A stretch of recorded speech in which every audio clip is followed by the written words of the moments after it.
باقی کوئی انسان کیا اور عورت کیا اور اس کی مجال کیا کہ وہ یہ بات اپنی زبان پہ لائے کہ ہم پرفیکٹ تو آپ کو اللہ نے پیدا بھی نہیں کیا. اب اپنی سوچوں میں کمی کمزوری ہوتی ہے, ہمارے ہنر میں کمی کمزوری ہوتی ہے, ہمارے محبت کرنے میں کمی کمزوری ہوتی ہے, ہمارے اوبے کرنے میں کمزوری ہوتی ہے, ہمارے ایک پیج پہ ہونے میں, ایک دوسرے کے خیال کرنے میں, لحاظ کرنے میں کمزوری ہوتی ہے. جب کوئی سامنے والا کہتا ہے کہ تمہارے اندر پرابلم ہے تو آپ کو فوری طور پہ مسکرا کے اس کا شکریہ بولنا چاہیے اور تفصیل پوچھنی چاہیے. آپ سوچیے آپ کسی جگہ جاب کرنے گئے, انہوں نے آپ کو نہیں رکھا, تب دو صورتیں ہوں گی نا, آپ گالیاں نکالتے واپس آ جائیں, سفارشی ہیں, ایسے ہیں, گدے ہیں, ان کو پتہ نہیں ہے ٹیلنٹ کیا ہوتا ہے, میں ٹیلنٹ تھا مجھے واپس کر دیا. اسے پوچھ لے کہ بھائی جان مجھے آپ نے فارغ کیا, okay it was your choice, it was your right, پر اگر مجھے بتا دیں کہ what was a grey area, تو آپ میں سے ان میں سے کوئی نہ کوئی سمجھدار آدمی آپ کو بتا دے گا کہ بیٹا آپ کا جو کمیونیکیشن سکلز تھی دیٹ واز ناٹ گڈ. ہمیں تو اس پوزیشن پہ جو بندہ یا بندی چاہیے اس کو بہت اچھا لکھنے والا ہونا چاہیے, بہت اچھا بولنے والا ہونا چاہیے. آپ کا فیس اسمائلنگ نہیں ہے, آپ پتہ نہیں آخری دفعہ کتنے ہفتے پہلے مسکرائے تھے, ہمیں تو اسمائلنگ چہرہ چاہیے. سو جو بھی ان کا پرابلم ہو وہ آپ کو بتا دیں گے. یا اگر ڈگری میں کمزوری ہے, آپ گئے تھے اور اس وقت ان کو علم نہیں تھا, انہیں A+ چاہیے تھا اور آپ کا C نکل آیا اور B نکل آیا, تو آپ کتنے بھی خوبصورت ہو, کتنے بڑے بھی خاندان سے ہو, تو نہیں رکھیں گے. اچھا جی, اب آتے ہیں اس سوال پہ. یہ بیسیکلی کیا تھا فضا عالم نے. تو فضا بیٹا آپ نے پوچھا تھا کہ بحث کو کب رک جانا چاہیے یا کب لازمی طور پہ روک دینا چاہیے. دیکھیں جب بھی ہم اپنی بیوی سے یا بیوی اپنے میاں سے, میں تو اس کو تھوڑا ایڈ بھی کرتا ہوں, جب اپنے بچوں کے ساتھ, اور بچے آپ سے چھوٹے ہوتے ہیں, بچے آپ کے ملازم نہیں ہوتے, آپ کے جگر کا ٹکڑا ہوتے ہیں, جب بھی آپ ان سے بات کرنے لگیں اور بات کو پھر آپ بڑھاوا دینے لگو. بڑھاوا کب دیتے ہیں؟ جب ایک دفعہ بات کہنے کے بعد ہم اس کو دہراتے ہیں, اوکے یہ اوور ہو جائے گا, اب آپ پھر دہراتے ہیں, یہ مور اوور ہو جائے گا. جب چوتھی دفعہ کہیں گے تو سامنے والے کی آنکھوں میں اور اس کے ماتھے پہ اور ایون اس کی چکس پہ انقباض طاری ہوگا, اس کو برا لگنے لگے گا. اس کا جو اگلا سمٹم ہوتا ہے, آنکھوں کا رنگ بدل جاتا ہے. اور جو پانچواں ہوتا ہے, اگلے والا آپ کو سننا بند کر دیتا ہے.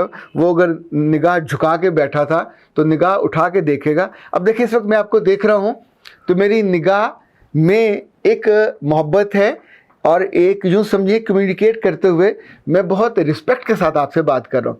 دا مومنٹ میں اس رسپیکٹ کو واپس لینا شروع کر دوں گا تو میرے چہرے پہ اور میری آنکھوں میں ایک دم سے وہ وحشت طاری ہونے لگے گی جس کے اندر محبت نہیں ہوتی, جس کے اندر رسپیکٹ نہیں ہوتی.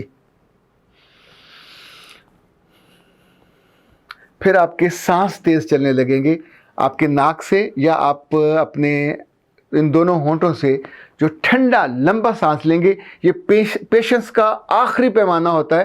جب بات آپ کے بس سے نکل رہی ہوتی ہے, کبھی تو بچے اگر ہوں تو کہنے لگتے ہیں یا اللہ مجھے صبر دے, یا اللہ مجھے صبر دے, پر میاں یہ نہیں کہہ سکتا چونکہ یہ صبر جو مانگنا ہے وہ بے بسی کی آخری حالت ہوتی ہے. تو میاں پھر اس وقت یہ بھی کر سکتا ہے اور سخت لفظوں میں بھی کیا بھی کر سکتا ہے, شٹ اپ کال دے سکتا ہے, بدتمیزی کر سکتا ہے, بد تہذیبی کر سکتا ہے. عام طور پہ کبھی کسی دکاندار کے ساتھ آپ چیز لینے جا رہے ہوں, کوئی لین دین پہ پرابلم ہو جائے, ایک دفعہ بات کر لیں, بھائی صاحب آپ سے ہم یہ توقع نہیں کر رہے تھے, ہم آپ کے یہاں پہلی دفعہ آئے تھے پر آپ نے یہ اچھا نہیں کیا, دوبارہ گئے تھے اس سے بارہ گئے کہ ہم تو آپ کے پرانے گاہک تھے پر آپ نے یہ بددیانتی کی یا بدعہدی کی یا ہم سے آپ نے معاملہ ٹھیک نہیں کیا. اب اس کے بعد جب آپ بات کو بڑھانے لگو گے اور وہ آپ سے بدتمیزی سے بولنے لگے تو دیٹس اے مومنٹ جب آپ کو بحث ختم کر دینی چاہیے. جب تک آپ حد میں رہتے ہو آپ کی عزت آپ کے حد میں ہوتی ہے, آپ کے قابو میں ہوتی ہے. جس لمحے آپ اگلے کے کانوں پہ اس کے ذہن پہ ہتھوڑے مار کے اس کو اریٹیٹ کر دیتے ہو, برنگیختہ کر دیتے ہو, تو پھر وہ آپ کی عزت کو اپنے لفظوں سے, اپنے لہجے سے, اپنی آنکھوں سے, اپنے پاؤں کے تلے مسل دیتا ہے. یہ آپ کی دوست بھی ہو سکتی ہے, یہ آپ کا باس بھی ہو سکتا ہے, یہ آپ کا کولیگ بھی ہو سکتا ہے, یہ آپ کا گاہک بھی ہو سکتا ہے, یہ آپ کا سگا بیٹا ہو سکتا ہے, یہ سگی بیٹی بھی ہو سکتی ہے. سو اے پیارے لوگوں, تم پیارے بنو نا یار. یہ جو ہر وقت کچ کچ کرتے رہتے ہو, ذرا سی بات ہوئی, غلطی ہوئی, دودھ ابل گیا, کھانا جل گیا, کچھ مسئلہ ہو گیا, قیامت تو نہیں آ گئی, قیامت آنے تک تو ٹھیک ہو سکتا ہے, دوبارہ کروا لیجئے, سوارہ کروا لیجئے. لیکن جب آپ ایک ہی بات پہ, ایک ہی غلطی پہ, ایک ہی کوتاہی پہ اتنی دفعہ کر دیتے ہیں تو پھر آپ کی عزت, آپ کی محبت, آپ کی رسپیکٹ, ایون آپ کا معاملہ فہمی اور اس کے دل میں باپ کے بارے میں جو مقام اور مرتبہ ہوتا ہے وہ پھر یوں نہیں ہوتا، وہ ڈرام سے نیچے آتا ہے. وہ سوچتا ہے کہ نیم پاگل ہے، یہ باز نہیں آتا یا باز نہیں آتی. بے وجہ بات کو بڑھاتے ہیں. جب بھی بات بے وجہ بڑھتی ہے تو ہمیشہ تلخی پہ، کبھی کبھی تو رشتہ ٹوٹنے پہ جا کے ہوتی ہے. جب رشتہ ٹوٹتا ہے تلخی ہوتی ہے، آپ کی بے عزتی ہوتی ہے، تو آپ کو دنوں مہینوں ان جملوں کا صدمہ رہتا ہے جو آپ توقع نہیں کر رہے ہوتے، پر آپ نے you invited for that. Akhtar Abbas کو اجازت دیجیے. السلام علیکم.